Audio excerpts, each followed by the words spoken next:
Yeah, it wasn't 100%. I just gotta hold on.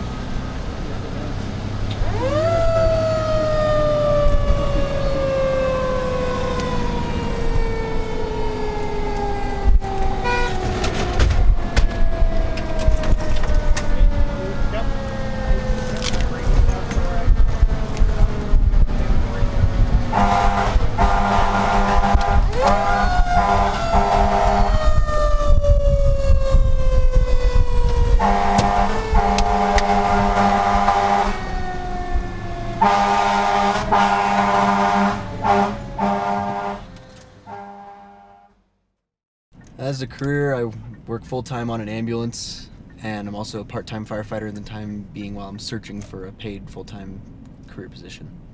I chose to be a firefighter just because I hate sitting still.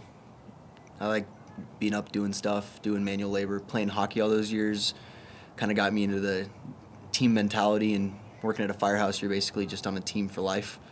You've got your guys you rely on, and everyone's got their roles, and I feel like I fit that description pretty well with me playing hockey my whole life, and then kind of just took off with it. Yeah, I like the role. I mean, right now, I'm still relatively new. I've been at my department now for 2 years, but I'm still kind of the grunt, so I do a lot of the manual labor. You know, if we get a structure fire, I'm on the nozzle, I'm breaking the doors, I'm cutting car roofs off on extrication, I'm the lead on medical calls. It's definitely a disadvantage being so young, just because a lot of departments won't hire you if you're not 21 because of insurance. So I've been applying to a lot of departments, and they just pretty much tell me, you know, thanks but no thanks, try again.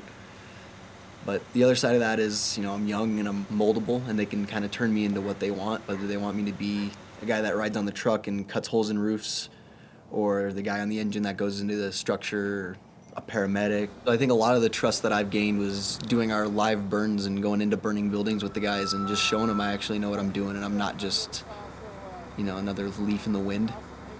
I'm actually useful, and they can trust me, rely on me, and know that I can get the job done. Yeah, this is your pumping. You want it Yeah, above 50. and like, yeah, just so you don't cavitate it, because if you run out of water, you're gonna lose pressure. It's gonna automatically shut off. So you kill don't. it. So you don't. Yeah. But you don't want it on, because it won't start if it's on run. When you first start, they're hesitant to trust you, and they don't really want to give you those important roles. But with me being there for 2 years and starting to develop relationships with guys and really getting along with different shifts and different crews better, I'm getting those more important roles and being able to take the lead and have a say in what happens. So I definitely say I'm respected more now, but I was never not respected. I don't think it takes any specific physical aspect. It's mostly a mental game, just telling yourself you can do it and that you're gonna do it. Not thinking twice, like, you know, every other person's reaction to a burning building, it's kind of cliche, but everyone else is running out. You gotta have that mental drive to go in.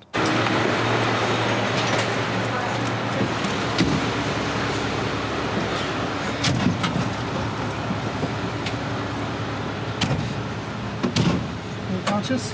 Near fainting, unconscious, near fainting, probably not unconscious. You guys in?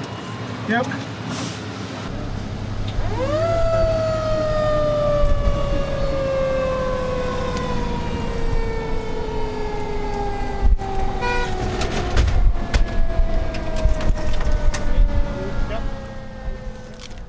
A lot of times, depending on what the lieutenant on shift wants to do, we'll talk about calls after they happen, or sometimes it's just one of those calls you just don't want to talk about, and you go back to the station. You know, you get called in the middle of the night, you go back to the station, don't want to talk about it, and go to bed. Next morning, wake up and act like it didn't happen. But I deal with my stress more or less at the gym.